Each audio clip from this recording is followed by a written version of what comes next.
준비할 수밖에 없는데, 그러니까 어제 이제 저게 나오니까 아마 앞이 캄캄해지지 않을까. 예. 자, 이 시각 현재 특검 사무실로 다시 한번 가보겠습니다. 교도관들이 내리고 있고요. 저 호송차에서 최순실 씨가 곧 내릴 예정입니다. 어떤 옷을 입고 과연 네, 수의를 입고 나오고 오늘은 수의를 입고 나왔네요.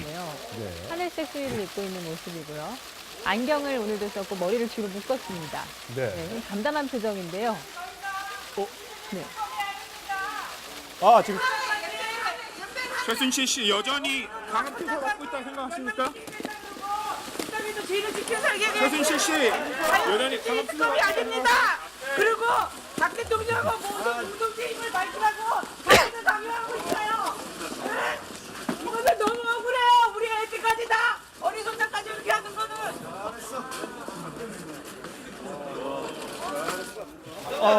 네, 지금 억울하다는 얘기를 하고 있는 것 같고 특검이 강제 수사를 하고 있다 이런 얘기를 하고 있는 것 같은데요.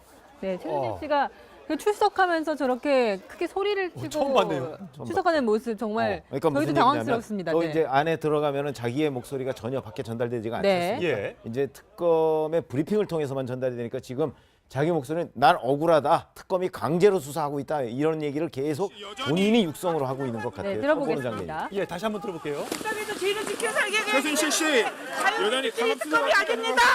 그리고 박 대통령하고 모든 공동체 힘을 발휘하고 자신을 강요하고 있어요. 네?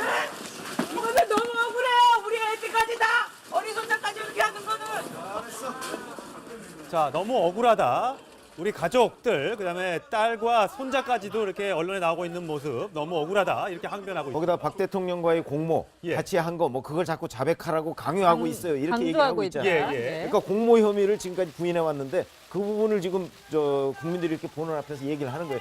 나는 공모하지 않았다. 그리고 왜 자꾸 자백을 강요하냐. 없던 일을 이렇게 주장하고 있는 거죠. 그리고 아까 제가 듣기로는 자유민주주의 특검이 아니다. 그렇습니다. 그런 예. 말을 했어요. 그렇습니다. 자유민주주의 특검이 아니면 무슨 독재국가 무슨 공산국가 특검이라는 뭐 그런 뉘앙스로도 자유민주주의 들리는데. 사회 특검이 아니다 이런 얘기를 하네요. 그렇죠. 그러니까 이 특검의 공정성, 최선의 공정성과 정치적 중립성을 본인으로서는 인정할 수가 없다 하는 그 얘기 아니겠습니까? 예. 근데 저는 최순실 씨는 저렇게 얘기할 수 있는데 혹여 청와대도 박근혜 대통령도 저와 유사한 생각을 갖고 있다면은 네. 참으로 이게 정말 나라가 더 어려운 상황으로 갈 수도 있겠구나 하는 생각이 네, 듭니다. 최순실 씨의 저 모습을 딱 보면서 최순실이 무너지고 있다는 생각이 듭니다. 네. 사실 그동안은 평정심을, 냉정함을 유지했거든요. 그리고 사실은 특검에서 자기가 당당하게 밝힐 수 있는 사실, 그리고 변론할 수 있는 방안을 선택하지 않고 저렇게 대국민한테 억울함을 호소한다는 전략은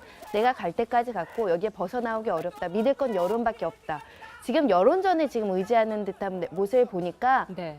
이미 내가 코너에 물려 있고 어제 그 메모가 등장이 되면서 굉장히 심리적 압박을 받았던 그랬죠. 모양입니다. 그리고 특검으로 오면서 내가 앞으로 처해지는 현상에 대해서 이 상황을 바뀌기 어렵겠구나. 네. 그런 어떤 심리적 절망 하에서 저렇게 지금 연출된 표현을 하고 있지 않을까 생각이 듭니다. 이미 집행을 할 때 보통 최순실 씨가 헌재에 출석한다거나 재판에 나갈 때는 항상 마스크를 쓰고 나왔는데 네. 오늘 아예 차에 내릴 때부터 당당하게. 마스크를 벗고 나왔습니다. 그렇죠. 뭔가 할 말을 하겠다. 하겠다. 예. 그동안에 왜 안 하다가 갑자기 저렇게 한 게 예. 너무나 많은 증거들이 한꺼번에 쏟아지고 있다 보니까 이제 더 이상은 버틸 수 없다는 생각을 하는 그렇죠. 건가요? 그러니까 마지막에 기댈 수 있는 게 아까 우리가 다른 분들도 말씀한 정치적인 어떤 성향, 여론전이라고 보는 거죠. 사실 특검이나 헌법재판소나 또는 이 법률 지금 재판받고 있는 중앙지법 같은 경우도 보면 본인한테 불리하게 돌아가잖아요. 증인들이 얘기하는 내용을 보면 본인이 다 했다고 하는 걸 얘기하고 있는 상황에서 본인이 할 수 있는 방법이 유일하게 저거밖에 없다는 거예요. 그리고 지금까지는 입도 가리고 카메라 있을 때만은요. 또 처음 들어올 때 어땠습니까? 죽을 죄를 지었습니다. 이렇게 얘기했잖아요. 그게 얼마나 새빨간 거짓말인가 하는 게 정확하게 드러나는 거 아니겠습니까?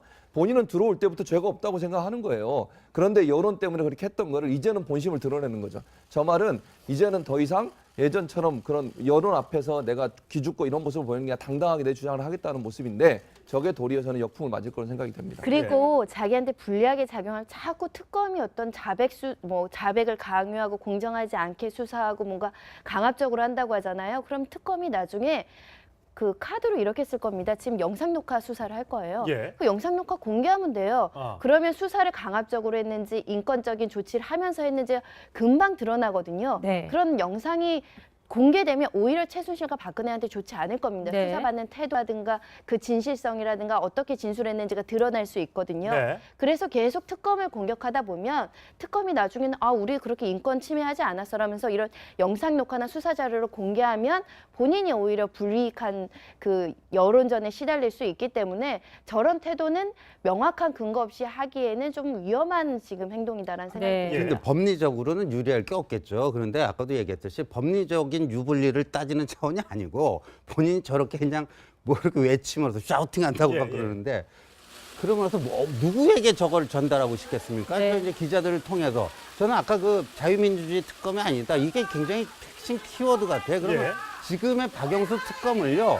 예를 들면 최순실 씨 여전히 무슨 종북 좌파 특검 뭐 이런 식의 프레임으로 이거 하려고 그러는 게 아니냐. 네. 그렇다면 지금 뭐 이른바 이제 그 촛불 맞불 태극기 집회에서 나오는 얘기가 네. 이 탄핵이 그 부당하고 말이죠. 지금 특검 이거 잘못된 거고 편파적인 이 수사고 이런 식의 어떤 그 좌우 대결 프레임으로 갖고 가려고 하는 그러니까 법리적으로 어떻게 해볼 도리가 이제 거의 네. 그 없어 보이니까 네. 마지막으로 저런 식으로 그리고 아까 그 헌법재판소에서도 박 대통령 측의 이중환 변호사가 말이죠. 이 증인 채택 안 해주면 중대 결심할 수밖에 없다. 이런 것들이요.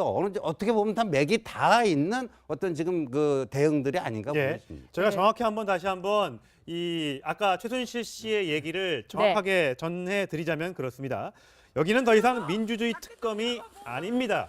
네, 다시 한번 들어볼까요? 네, 다시 한번 크게 들어보겠습니다. 이거는 너무 억울해요. 우리 애들까지 다 어린 손자까지 이렇게 하는 거는. 네. 어린애와 손자까지 멸망시키겠다고 그리고 이 땅에서 죄를 짓고 살겠다고 자유민주주의 특검이 아닙니다. 그리고 박 대통령 공동 책임을 밝히라고 자백을 강요하고 있어요. 이것은 너무 억울해요. 우리 애들까지 다 어린 손자까지 이렇게 하는 것은 하면서 네. 엘리베이터에 강제로 탑승. 지금 한 가지 무엇보다도- 의무는 네. 혼자에 대해서는 우리가 그 외국에서 지금 아동보호 전문기관이나 네. 사회복지시설에서 안전하게 거처를 하고 부모랑 같이 있다라고 알려져 있는데 뭔가 좀 사실관계를 잘못 전해듣지 않았을까 그런 생각도 들고요. 노출이 됐다. 손자까지 노출이 됐다는 차원에서 지금 네. 저렇게 얘기하는 예. 거예요. 굉장히 화가 난 것 같아요. 그 그거에서 부분에. 이제 화가 난 것이고 네. 저는 저기에서 좀 놔두고 저렇게 자꾸 끌고 올라갈 것이 아니고 놔두고 하고 싶은 말 좀 다 그러게요. 하도록 했으면 좋겠어요. 예, 그러게요. 그래서 지금 상황을 보니까 최순실 씨는 저 특검에 가서도 아마 답변 하나도 안 할 것 같아요. 네. 왜냐하면 난 이건 전부 다 강요하고 지금 억지로 나를 자꾸 엮으려고 하는 것이다. 그게 아까 얘기했듯이 바로 박근혜 대통령도 엮는다는 표현이 나왔잖아요. 예. 그다음에 뭐 저 헌재에 간 분들도 뭐 중대 결심 이러면 전체적으로 지금 자 헌재 특검 뭐 이거를 다 정치적으로 매도하기 위한 것이 아니겠는가. 예. 이렇게 되면 이제 앞으로 이게 뭐 무슨 뭐 보수 진보 막 어떤 이념적으로 이렇게 갈라서 뭔가 이렇게 혼탁하게 하는 그런 그 전략을 쓰고 있는 것이 아닌가 싶습니다. 아니 그동안 6번이나 7번 불렀는데 안 나갔잖아요. 크리스마스 이브에 보고 지금 한 달 만에 나온 거잖아요. 네. 그동안에 억울한 게 있으면 그동안 얘기하지.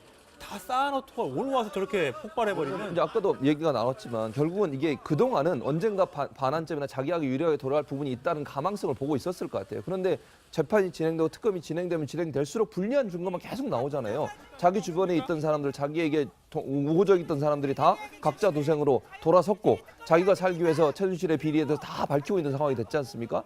본인 입장에서는 더 이상 빠져나갈 구멍이 없다고 생각하는 거예요. 그러면 결국 정치적인 부분으로 이 문제를 끌고 가려고 하는 거죠. 지금 편집장님 얘기했듯이 결국은 뭐 진보 좌파 또는 우파 이런 사람의 대결 구도로 끌고 가려고 하고 이렇게 네. 되면 태극기 집회하시는 분들 나와서 분명히 저 얘기 또 할 거예요. 네. 특검이 강압적으로 하고 있다. 네. 이게 제대로 된 거야. 이러면서 이제 여론이 자꾸 이 특검에 대한 공정성을 의심하게 만드는 그런 대결 구도로 가게 돼서 자기한테 정치적으로 유리한 판단이 나오도록 하려는 시도라고 볼 수 있겠죠. 그런데 그런 분들이 저는 좀 그런 분들이 뭐 박근혜 대통령에 대해서는 뭐 지금 우호적인 의견을 갖고 있을 수 있지만 과연 최순실 씨에 대해서도 좀 이렇게 우호적으로 이렇게 아니 여론 그러니까 돌아설 저건 수 있을까요? 최순실 씨에 대한 우호적인 그 어떤 분위기 전환 이런 걸 네. 노렸다기보다는 특검과 헌재의 부당성 이런 네. 거를 자꾸 국민들한테 특히 이제 박근혜 대통령 이 보수층 지지자들한테 그 얘기를 하고 싶은 거예요 지금. 예. 저 최순실 씨 얘기도 자기는 이미 제가 보기엔 포기한 것 같고 예. 네. 또 특검에서 부당하게 수사하고 있다. 헌재는 지금 탄핵 심판을 부당하게 이끌고 네. 있다. 뭐 이런 얘기를 그런 메시지를 지금 꾸준히 전달하는 것이죠. 예. 그게 박근혜 대통령과 최순실 씨가 어느 정도 지금 공감대가 제가 보기엔 있는 것 같아요. 예. 그래서 그 몇 차례 얘기했지만 바로 컨트롤 타워에서 그 판단을 한 것이 아닌가. 그리고 네. 이제 이거는 어차피 법적으로 가면 우리가 해보나 마나다. 네. 그러니까 여기 이거를 정치적으로 물타기를 하자 이거죠. 본인은 포기해도요. 만약의 경우를 얘기하는 거예요. 만약의 경우에 탄핵이 인용이 안 된다고 해보세요. 그러면 박근혜 대통령이 다시 대통령직에 복귀를 하잖아요. 예. 그러면 본인이 살아날 구멍이 있다고 생각하는 네. 거예요. 그러니까 본인은 포기해도 대통령을 살리는 것이 결국은 자기가 살 수 있는 방법이라고 또 판단을 하는 거죠. 예. 그렇다면 사실 아까도 얘기했지만 증거들은 계속 쏟아지고 있잖아요. 내 태블릿 PC라는 어제 육성도 나왔고요. 네. 그리고 또 메모도 자필 메모도 나와서 본인이 깊숙이 재단 운영에 관여하고 있다는 증거가 속속 드러나고 있기 때문에 뭐 속칭 말로 이거 뭐 아예 본인은 살아나기가 지금 힘든 상황이 됐어요. 네. 이제 박근혜 대통령을 살리기 위해선 본인은 어떻게 해야 되는 거예요? 저렇게 하면 박근혜 대통령 살릴 수 있을까요?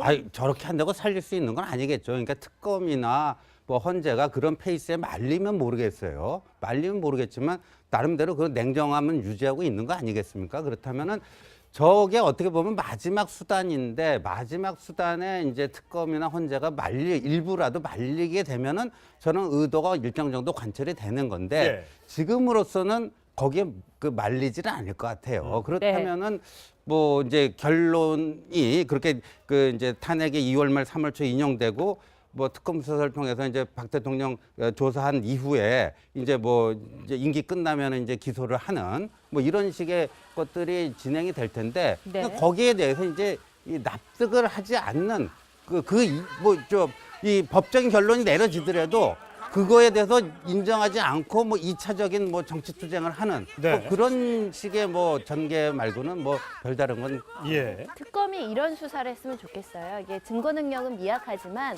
그 최순실 씨가 지금 경제적 공동체, 공동의 이익에 대해서 자꾸 물어보고 자백을 강요한다고 하잖아요. 그 진술을 받으면서 거짓말 탐지기 한번 했으면 좋겠어요. 네. 그게 진실 반응이 나오는지 거짓 반응이 나오는지 그리고 진술 분석가, 정신과 분석, 진술 분석하시는 분 데려다 놓고 최순실의 진술 태도를 처음부터 관찰해서 이 사람이 진실을 말했을 때의 태도와 거짓을 말했을 태도를 과학적 기법으로 진술 분석을 했으면 좋겠습니다. 예. 그래서 실제로 최순실이 지금 특검 조사에 진실되게 얘기하고 있는지 거짓되게 얘기하고 있는지를 그 과학적으로 남겨야 될 것으로 생각이 돼요. 네, 오늘 아침 최순실 씨의 육성 다시 한번 정확한 목소리로 들어보시겠습니다. 여전히 자유민주주의 특검이 아닙니다. 그리고 박 대통령하고 모든 운동계 힘을 밝히라고 자백을 강요하고 있어요. 네? 이거는 너무 억울해요. 우리 애들까지 다 어리손자까지 이렇게 하는 거는. 네, 지금 보통 기자들이 여러 가지 질문을 준비했을 텐데 기자들도 지금 당황해가지고 기자들이 질문을 묻기도 전에 본인이 네. 얘기를 해버렸어요. 한마디도 못하고 지금 그냥 이렇게 마이크만 그러니까 대고 따라가는 맞아요. 거예요. 최순실이 저렇게 나올 거라고 아무도 상상을 못했잖아요. 또 저희도 조용히 놀랐습니다. 그냥 입 네. 가리고 갈 거라고 생각을 했었는데 네. 저러니까 기자들도 질문을 못 하는 거죠. 당황한 우리가 사실 여기 앵커 두 분도 당황했잖아요. 네, 보고 저희 있으면서. 다 놀랐습니다. 그러니까요. 네. 제가 딱 보면서 아 정말 기가 장난이 아니다. 저 네. 지금 현장에 수백 명의 기자, 수백 명의 플래시 카메라가 그렇죠. 있는데 거기서 눈 한 번 깜짝 안 하고 네. 정말 그 뚫어질 듯한 쳐다보면서 악감정에서 이렇게 퍼붓는 거거든요. 예. 그걸 보면서 제가 특검 조사하기 진짜 난망하겠다. 네. 정말 저 사람과 합리적인 수사가 가능할까라는 네. 걱정까지 들 정도로 정말 기가 남다르다라고 저는 느껴졌습니다. 특검이 조사를 다 한 후에 기자회견 한번 열어주면 어떨까요? 최순실 할 얘기 좀 다 해봐라. 아니 그러니까 저는 저기서 지금 놔뒀으면 좋겠다니까요. 이미 올라갔으니까. 예. 올라가서 그래서 이제 기자들하고 한번 만나게 해주는 거죠. 예. 본인이 할 말 다 하고 예. 그다음에 그 이어서 특검은 특검대로 브리핑을 하고 조사한 그러니까요. 결과 예. 그리고 아까 말씀하셨듯이 바로 저거 다 녹화되는 거니까 예. 본인이 정말 뭐 강요를 당했는지 강압 수사를 당했는지 뭐 이런 부분도 이렇게 좀 부분적으로 틀어주면 될 거 아니겠습니까? 그렇게 다 틀어주고 정말 투명하게 해서 자 최순실 씨가 저거는 지금 한 며칠 사이에 최순실 씨가 무슨 다른 일이 있었나 싶은 저는 그런 의심을 하게 돼요. 네. 왜 이렇게 예. 갑자기 공세적으로 예. 나올까? 이런 부분이 좀 궁금하긴 한데 그 부분을 특검이 좀 설명을 해줬으면 예. 네, 지금 나오고 있는 저 장면이 이 최순실 씨가 독일에서 이 한국으로 들어와서 처음 검찰 출석했을 때 장면과 오늘 모습을 저희가 비교한 영상인데요.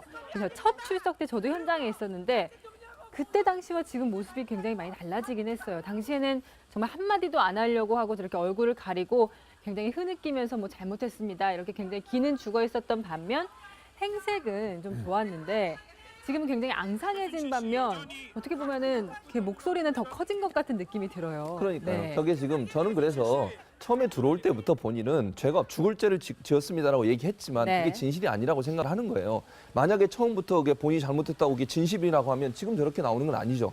그러니까 본인이 지금 여러 가지 상황으로 봤을 때 빠져나갈 수 있는 구멍이 있다고 생각했었는데 네. 조사를 받아보고 전개되는 과정을 보니 도저히 자신이 빠져나올 수 없는 상황이라고 하니까 마지막 수단을 쓰는 건데 네. 지금 아까 말씀하신 것처럼 저도 그 헌재에서 대통령 대리인단의 태도의 변화와 네. 지금 여기 최순실의 태도의 변화가 일정 부분 조율되거나 연관된 부분이 아닌가 하는 생각이 들어요. 그러니까 네. 대통령 대리인단 측에서도 헌재의 판단이 사실 자기들한테 불리하게 돌아간다고 하는 판단을 했을 것이고 네. 그런 상황이라고 하면 양쪽 다 이제는 여론전으로 갈 수밖에 없다는 판단을 해서 저런 태도를 보이는 게 아닌가 하는 생각이 듭니다. 예. 자, 최순실 씨의 충격적인 검찰 출석 장면을 보셨는데 국가 특검이라는 뭐 그런 뉘앙스로도 자유민주주의 들리는데 사회 특검이 아니다. 이런 얘기를 하네요. 그렇죠. 그러니까 이 특검의 공정성, 최선의 공정성과 정치적 중립성을 본인으로서는 인정할 수가 없다 하는 그 얘기 아니겠습니까? 예. 근데 저는 최순실 씨는 저렇게 얘기할 수 있는데 혹여 청와대도 박근혜 대통령도 저와 유사한 생각을 갖고 있다면은 네. 참으로 이게 정말 나라가 더 어려운 상황으로 갈 수도 있겠구나 하는 생각이 근데 듭니다. 최순실 씨의 저 모습을 딱 보면서 최순실이 무너지고 있다는 생각이 듭니다. 아, 네. 사실 그동안은 평정심을, 냉정함을 유지했거든요. 그리고 사실은 특검에서 자기가 당당하게 밝힐 수 있는 사실, 그리고 변론할 수 있는 방안을 선택하지 않고 저렇게 대국민한테 억울함을 호소한다는 전략은 내가 갈 때까지 갔고 여기에 벗어나오기 어렵다. 믿을 건 여론밖에 없다. 지금 여론전에 지금 의지하는 듯한 모습을 보니까 네. 이미 내가 코너에 물려 있고 어제 그 메모가 등장이 되면서 굉장히 심리적 압박을 받았던 그랬죠. 모양입니다. 그리고 특검으로 오면서 내가 앞으로 처해지는 현상에 대해서 이 상황을 바뀌기 어렵겠구나. 네. 그런 어떤 심리적 절망 하에서 저렇게 지금 연출된 표현을 하고 있지 않을까 생각이 듭니다. 이미 집행을 할 때 보통 최순실 씨가 헌재에 출석한다거나 재판에 나갈 때는 항상 마스크를 쓰고 그렇죠. 나왔는데 네. 오늘 아예 차에 내릴 때부터 당당하게. 마스크를 벗고 나왔습니다. 그렇죠. 뭔가 할 말을 하겠다. 하겠다. 예. 그동안에 왜 안 하다가 갑자기 저렇게 한 게 예. 너무나 많은 증거들이 한꺼번에 쏟아지고 있다 보니까 이제 더 이상은 버틸 수 없다는 생각을 하는 그렇죠. 건가요? 그러니까 마지막에 기댈 수 있는 게 아까 우리가 다른 분들도 말씀한 정치적인 어떤 성향, 여론전이라고 보는 거죠. 사실 특검이나 헌법재판소나 또는 이 법률 지금 재판받고 있는 중앙지법 같은 경우도 보면 본인한테 불리하게 돌아가잖아요. 증인들이 얘기하는 내용을 보면 본인이 다 했다고 하는 걸 얘기하고 있는 상황에서 본인이 할 수 있는 방법이 유일하게 저거밖에 없다는 거예요. 그리고 지금까지는 입도 가리고 카메라 있을 때만은요. 또 처음 들어올 때 어땠습니까? 죽을 죄를 지었습니다. 이렇게 얘기했잖아요. 그게 얼마나 새빨간 거짓말인가 하는 게 정확하게 드러나는 거 아니겠습니까? 본인은 들어올 때부터 죄가 없다고 생각하는 거예요. 그런데 여론 때문에 그렇게 했던 거를 이제는 본심을 드러내는 거죠. 저 말은 이제는 더 이상 예전처럼 그런 여론 앞에서 내가 기죽고 이런 모습을 보이는 게 아니라 당당하게 내 주장을 하겠다는 모습인데 저게 도리어 저는 준비할 수밖에 없는데 그러니까 어제 이제 저게 나오니까 아마 앞이 캄캄해지지 않을까. 예. 자, 이 시각 현재 특검 사무실로 다시 한번 가보겠습니다. 교도관들이 내리고 있고요. 저 호송차에서 최순실 씨가 곧 내릴 예정입니다. 어떤 옷을 입고 과연 네. 네, 수의를 입고 오늘은 나오고. 수의를 입고 나왔네요. 네. 하늘색 수의를 입고 있는 모습이고요. 안경을 오늘도 썼고 머리를 뒤로 묶었습니다. 네. 네, 좀 담담한 표정인데요. 네. 지금 최순실 씨 여전히 강한 표사 갖고 있다고 생각하십니까? 국민도 뒤를 지켜서 얘기해. 최순실 씨 여전히 강한 표사 특검이 아닙니다. 그리고 박 대통령하고 모든 공동체 힘을 밝히라고 자기들 강요하고 있어요. 네? 이거는 너무 억울해요. 우리 애들까지 다 어리손자까지 이렇게 하는 거는.